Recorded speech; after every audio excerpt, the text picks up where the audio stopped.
Merci beaucoup pour cette généreuse introduction. Je voudrais tout d'abord m'excuser pour mon retard qui est vraiment indépendant de ma volonté. J'ai dû conduire moi-même pour venir. Mon chauffeur qui est dans la salle, il aura droit à cette remonstrance, était en retard. C'est aussi une leçon, peut-être dont la CEDEAO a besoin, c'est qu'il faut compter toujours sur soi-même. C'est un jour d'anniversaire, 50 ans, c'est l'âge de la grande maturité. Et je voudrais mettre l'accent surtout sur ce qui nous rassemble et peut-être regarder l'avenir avec optimisme. La CEDEAO, il faut le rappeler, c'est 456 millions d'habitants. C'est 456 millions de consommateurs. Les économies de la CEDEAO ensemble, en termes de PIB, c'est 564 milliards de dollars.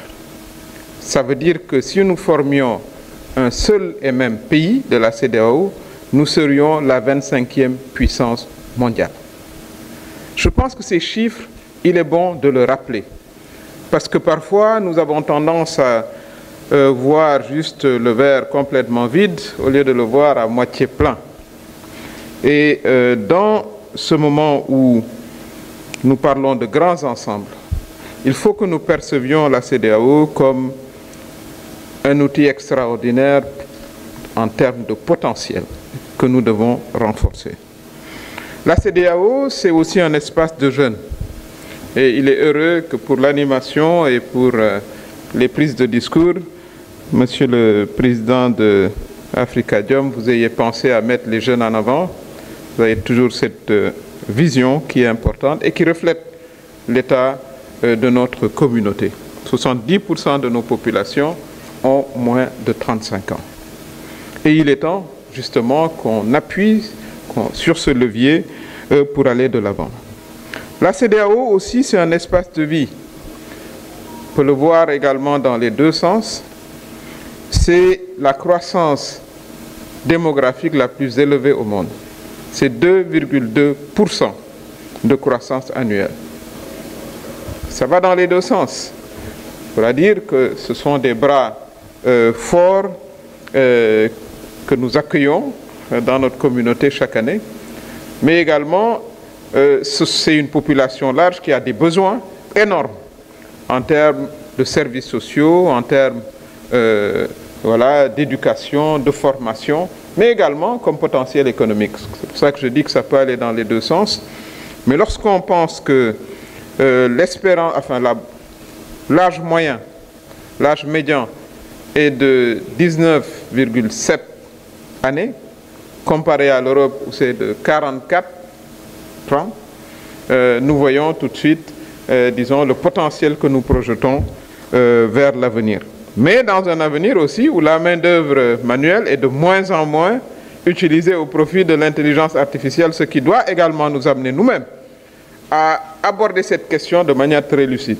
Vouloir embrasser tout de suite et rapidement l'intelligence artificielle dans un contexte où nous avons besoin d'accroître rapidement le nombre d'emplois à cause de la jeunesse de notre population, il faut aborder la question de manière très lucide.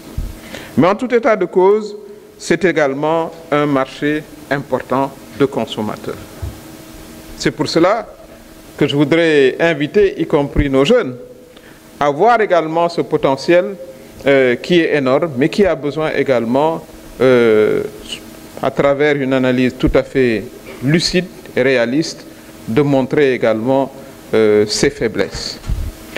Mais je pourrais dire que beaucoup rêveraient d'une disparition de la CEDEAO. Ça, il faut le comprendre. Ce que les présidents de l'époque, qu'on les aime pas, qu'on les critique pas, parce que moi à l'époque, j'étais relativement jeune, donc j'étais de l'extrême gauche, je n'avais pas des fans parmi les présidents qui ont créé la CEDEAO. Mais ils ont eu quand même un moment de génie et de lucidité extraordinaire. C'est avec le recul que nous nous en rendons compte. Lorsque nous parlons de 456 millions de personnes, comparons-le au Sénégal où nous sommes 18 millions. En termes économiques, ce que cela signifie, c'est que si je suis une petite entreprise à Ngaye, je parle de Ngaye parce que c'est la capitale du cuir au Sénégal, dans un espace CEDEAO qui fonctionne, mon marché n'est plus de 18 millions, il est de 456 millions. Et ça, c'est valable pour tous les secteurs de l'économie. Malheureusement, encore une fois, ça fait partie des défis, nous ne commerçons pas avec nous-mêmes. Le commerce intracommunautaire, il est d'à peine 10%. Nous commerçons avec l'extérieur parce que le commerce intra-Union africaine lui-même, il est de 12%. Donc nous commerçons tous beaucoup plus, commencer par la Chine, puisque la Chine, il faut le rappeler, est depuis quelque temps le premier partenaire économique du Sénégal. Ce à quoi le représentant de l'Union européenne m'avait dit, oui, mais l'Union européenne est le premier partenaire économique du Sénégal, mais c'est un ensemble. Mais en termes de pays individuels, c'est le cas. Mais ce que nous souhaiterions, nous, c'est que le premier partenaire économique et du Sénégal et de la CEDEAO soit la CEDEAO elle-même. Voilà un premier problème qu'il va falloir que nous réglions.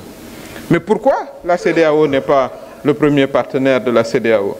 Parce que tout simplement, nous avons un retard important en termes d'industrialisation et voilà, d'offres de produits de consommation courante. Ça m'amène directement vers ce que nous devons faire.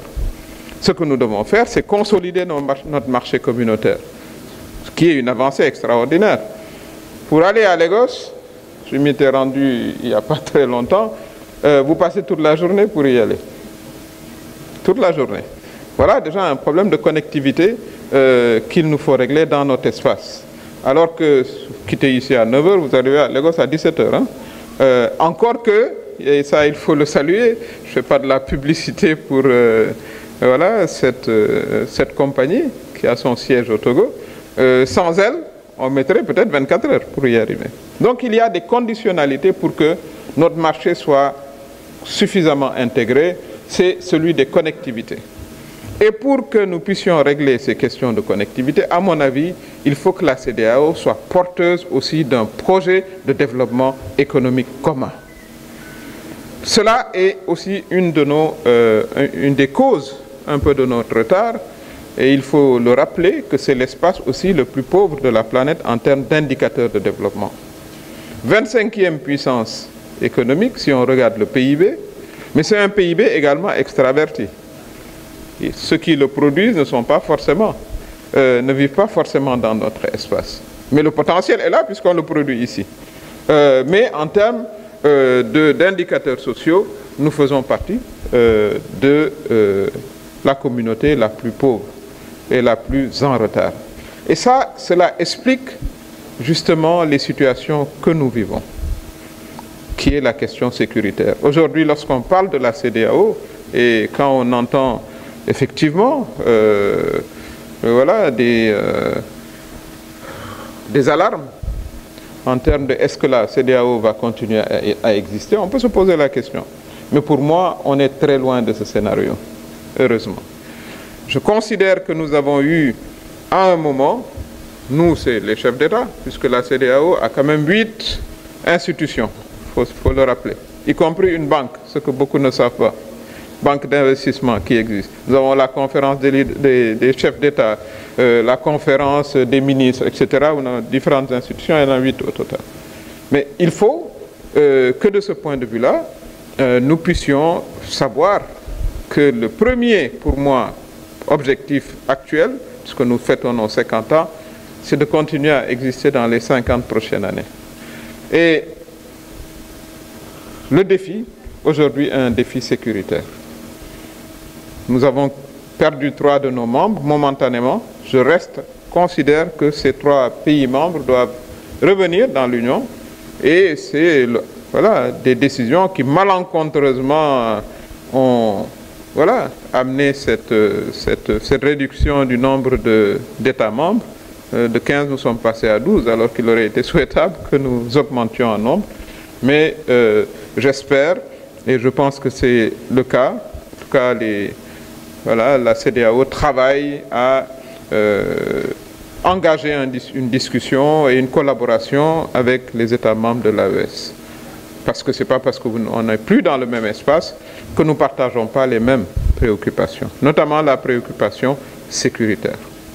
Aujourd'hui, toutes les réflexions qui doivent être engagées au sein de l'Union, c'est comment renforcer le dispositif sécuritaire de la CEDEAO. Je crois qu'avant qu'on ne parle d'économie, qu'on ne parle de monnaie commune, etc., il faut être là. Et nous savons les risques qui existent.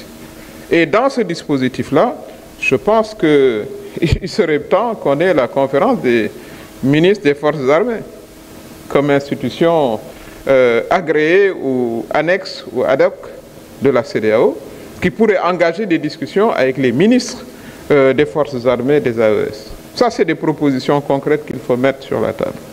Je considère que la question sécuritaire est une question qu'il nous faut aborder ensemble, comme ensemble, et engager une discussion avec les États de l'AES pour aller vers une force commune CEDEAO-AES pour renforcer notre sécurité, avant d'engager des discussions plus larges pour voir comment ces trois pays pourraient revenir.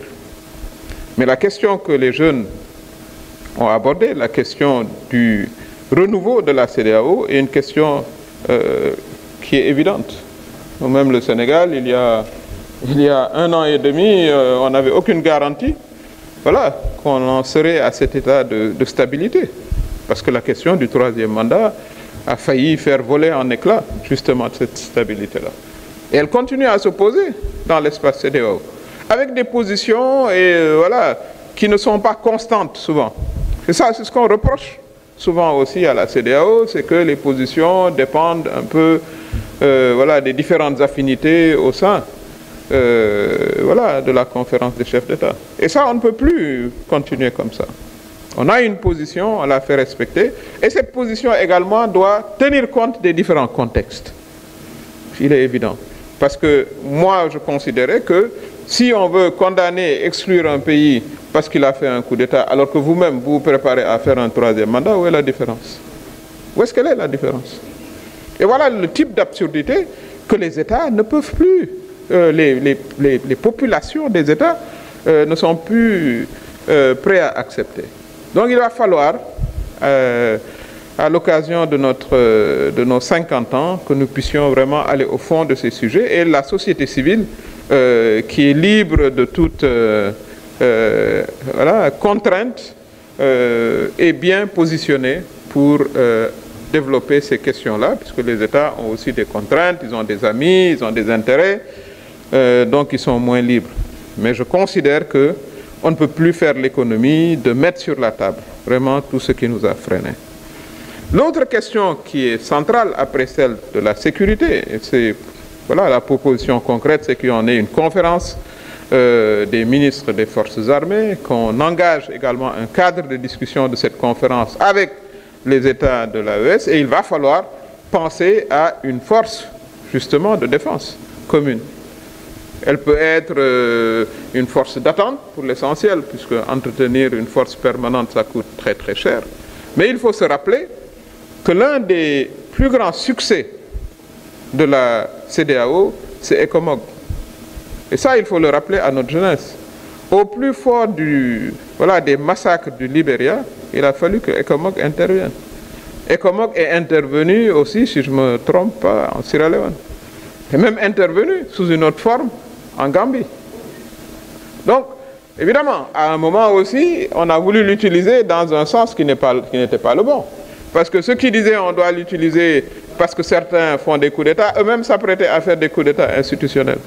Donc ça n'avait plus de sens. Donc il faut que la logique prévale. Et je suis tout à fait d'accord que le fondement de notre union doit être le respect des droits humains, le respect des constitutions. Mais ce doit être également vraiment une perspective de développement commun. Moi, je ne pense pas que le discours sur les droits humains puisse prospérer indépendamment voilà, de l'émancipation des peuples voilà, qui vivent pour leur majorité dans des conditions de pauvreté inacceptables au XXIe siècle. Les deux vont ensemble. D'ailleurs, si on regarde le corpus des droits humains, sous l'égide des Nations Unies, le droit au développement est un droit fondamental dont personne ne parle d'ailleurs lorsqu'on parle des droits humains. Donc ça également, c'est des questions qu'il va falloir que nous abordions. Je voudrais terminer sur la question de la monnaie, puisqu'on ne peut pas parler de développement endogène dans un contexte d'ailleurs où de plus en plus nous avons recours à la mobilisation des ressources au sein de notre espace. Même pour ce qui concerne l'État du Sénégal, nos récentes descentes sur le marché financier se sont faites au sein de l'espace communautaire, ce qui est excellent. Nous ne sommes pas les seuls à le faire. La Côte d'Ivoire va régulièrement sur le marché de la CEDEAO, etc. Des ressources qui sont là et qui vont venir également d'autres espaces. Parce que ce qu'il faut également comprendre, c'est peut-être le seul avantage lorsqu'on a un retard de développement, c'est qu'il y a des industries qui ne vont survivre que parce qu'elles vont investir en Afrique. Je m'explique. Si vous avez investi dans de grandes entreprises multinationales de construction d'autoroutes et de ponts, ce n'est pas en Europe que vous allez construire des autoroutes et des ponts, ou en Asie, ou en Chine, ou aux États-Unis, c'est en Afrique que vous allez les construire, ou alors votre business va cesser d'exister. À nous, justement, de mettre en place un espace de confiance, un espace de transparence, de bonne gouvernance pour attirer justement cet investissement-là qui n'a plus ailleurs où aller qu'en Afrique. Et ça, il faut qu'on le comprenne. Et ça, c'est important que l'on puisse également asseoir une indépendance économique. Sur la question de la monnaie, j'ai le plaisir de voir monsieur l'ambassadeur du Maroc. Le Maroc, voilà, a assis également son économie sur le dirham, qui est garanti par un panier de monnaie. Et cela, voilà, je crois, porte chance depuis lors au Maroc qui voilà, est dans sa dynamique de développement. Donc la question de la monnaie, il ne faut pas que nous en ayons peur. Parce que de toute façon, la question du franc CFA, elle est vidée, en principe. Nous aurions dû, depuis, je crois, 3 ans, la monnaie de l'éco aurait dû être en fonction. Certains pays ont traîné les pieds, dans le Sénégal d'ailleurs, il faut le dire. Mais il est temps aujourd'hui qu'au sein de la CEDEAO, la question de la monnaie soit une question prioritaire et que dans les 2 prochaines années, cette monnaie puisse être mise en œuvre. Avec évidemment tous les mécanismes de contrôle nécessaires. Parce que sans mécanisme de contrôle, vous avez une monnaie de singe. Mais ça, on le sait, puisque au sein de l'Union, vous avez des pays qui ont leur propre monnaie et ça marche. Là, avec des exemples que nous connaissons.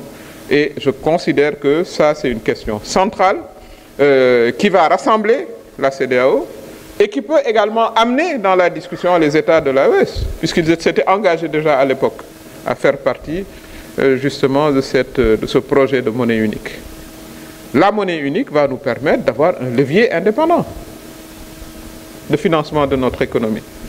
Et je pense que c'est ces questions-là qu'il va falloir que nous abordions. Sans compter maintenant les projets communs.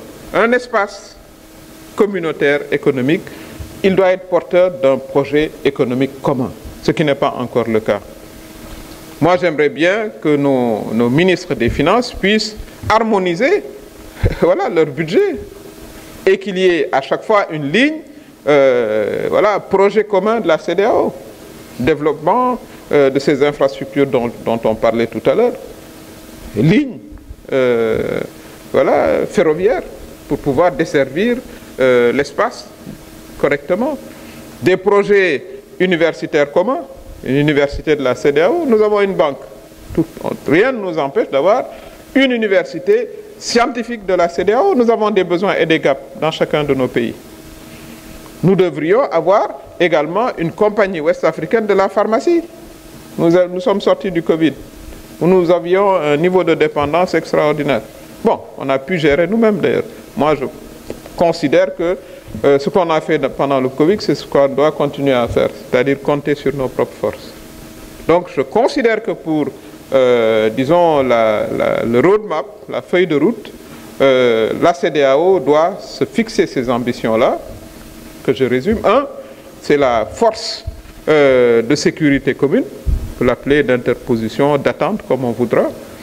Deuxièmement, je considère que nous devons avancer sur la question de la monnaie unique avec un timeline qui est réel, voilà, avec l'engagement de tout le monde, pas seulement un engagement de parole, but we need to walk the talk, comme on dit, et ça me paraît être fondamental. Nous devons avoir ces projets d'interconnexion et ces projets-là, chaque année, une ligne spécifique dans les budgets nationaux devrait être reflétée. Voilà un peu moi ce que je voulais dire, en souhaitant un bon anniversaire à la CEDEAO, qui dans les prochaines 50 ans sera encore plus intégrée, peut-être l'union la plus intégrée au monde. Nous l'avons vu, nous avons avancé beaucoup, et rappelé quand même, surtout pour les jeunes, qu'en 1960, lorsque nos pays accédaient les uns après les autres à l'indépendance, l'espérance de vie était de 41 ans. L'espérance de vie maintenant est de 68 ans. Et c'est vous dire, peut-être qu'à l'échelle individuelle, les progrès ne sont pas perçus, mais nous avons beaucoup avancé. Si on regarde le background contre lequel il a fallu que nous nous battions, des violations extrêmes voilà, de nos populations sur voilà, des décennies ou des siècles, fait référence à l'esclavage, à la brutalité de la colonisation, etc. Malgré cela, voilà, nous avons tenu, nous avons bâti un espace avec ses limites. Je suis la première à les reconnaître et je ne vois pas d'antagonie entre la CEDEAO des chefs d'État et la CEDEAO des peuples. Les chefs d'État doivent respecter les volontés des peuples. Ce n'est pas plus compliqué. Et ils ont leur place. Et la manière dont ils doivent respecter la volonté des peuples, c'est d'abord de respecter les constitutions. Mais il faut des mécanismes également qui les contraignent à respecter ces constitutions. Et voilà, mesdames, messieurs, ce que je voulais dire, en félicitant vraiment Afrikajom pour ce beau rassemblement. Et je voudrais encourager encore une fois la société civile à jouer son rôle, qui est celui de pousser, voilà, pousser nos États, qui ont leurs contraintes, qui ont leurs intérêts, mais tous ces États ont signé souvent les conventions contraignantes, puisqu'ils les ont domestiquées dans leurs lois au niveau des pays, pour qu'on puisse aller de l'avant. Je vous remercie.